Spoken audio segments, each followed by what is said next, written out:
Hi everyone, I am Dr. Ratnakar, consultant orthopedic surgeon working in Gachibowli Care Hospital. ఇప్పుడు చాలామందికి తరచుగా చూస్తూ ఉంటాం మోకాళ్ళ నొప్పులు ఆపరేషన్ చేయించుకోవాలా లేదా లేకపోతే ఎప్పుడు చేయించుకోవాలి, చేయించుకుంటే దానివల్ల వచ్చే సత్ఫలితాలు ఏంటి, ఇంకా నడవలేనేమో, ఆపరేషన్ చాలా నొప్పి ఉంటుందని చాలామంది చెప్పారని చెప్తారు.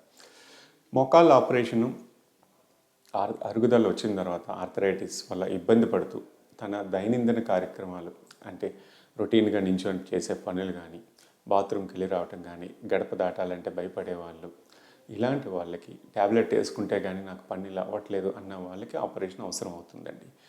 ఆపరేషన్ లేకుండా ఏదైనా వైద్యం ఉందా, ఇంజెక్షన్ చేసుకోవచ్చా, ఇవి చేసుకోవచ్చా అని చాలామంది అడుగుతూ ఉంటారు. ఇంజెక్షన్ ఫలితం ఇస్తుందని ఎక్కడ గ్యారంటీ లేదండి.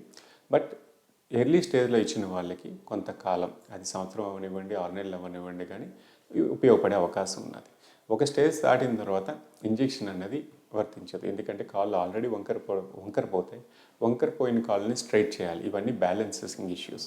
ఈ బ్యాలెన్స్ లేకపోవడం వల్ల వేరే ప్రాబ్లం కూడా వస్తూ ఉంటుంది.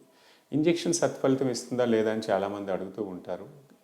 ఇంజెక్షన్ చేసుకోవడం వల్ల నష్టం లేదు, కానీ ఎంతవరకు ఉపయోగపడుతుంది అన్నది మాత్రం కాలం చెప్పాలండి. ఏ స్టేజ్లో చేయించుకున్నారన్న దాన్ని బట్టి కూడా ఎంతవరకు పనికి వస్తుంది అన్నదాన్ని బట్టి ఉంటుంది.